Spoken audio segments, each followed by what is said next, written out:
1947 চনত যি আমাৰ ভাৰত স্বাধীন হৈছিল সেই দিনটোত আজি 15 আগষ্ট উপলক্ষে আমি স্বাধীন হিচাপে পালন কৰি এই স্বাধীনতা আমাৰ উপস্থিত হৈছে আমাৰ গোৰাইমাৰী ৱাৰ্ডৰ সদস্য আজমালী বানিয়া ডাঙৰীয়া, উপস্থিত বঙাইগাঁও জিলাৰ আঞ্চলিক সাংগঠনিক সম্পাদক ছাদ্দাম হুছেইন বানিয়া ডাঙৰীয়া, তাৰ লগতে আৰু অন্যান্য বিষয়াবন্দীসকল। তো এতিয়া আমি পতাকাখন উত্তোলন কৰিবলৈ আমি আগবাঢ়িছোঁ।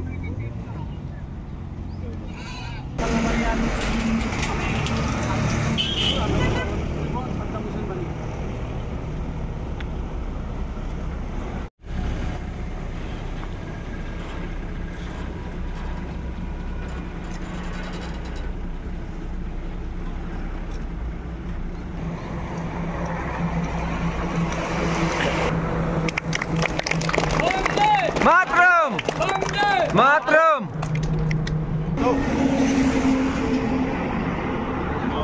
Ganamanayatinaay Bhagya Vidhata Punjab, Sindur, Gujarat, Maratha, Javila, Uchala, Banga, Indo, Himachala, Jamuna, Ganga, Uchala, Jalavitaranga, Shubha Name Jage, Shubha Shishu Mage, Gahe Lobo Joyo Gatha, Janagana Mangala Dayata Joyo He, Bharat Bhagya Vidhata, Jaya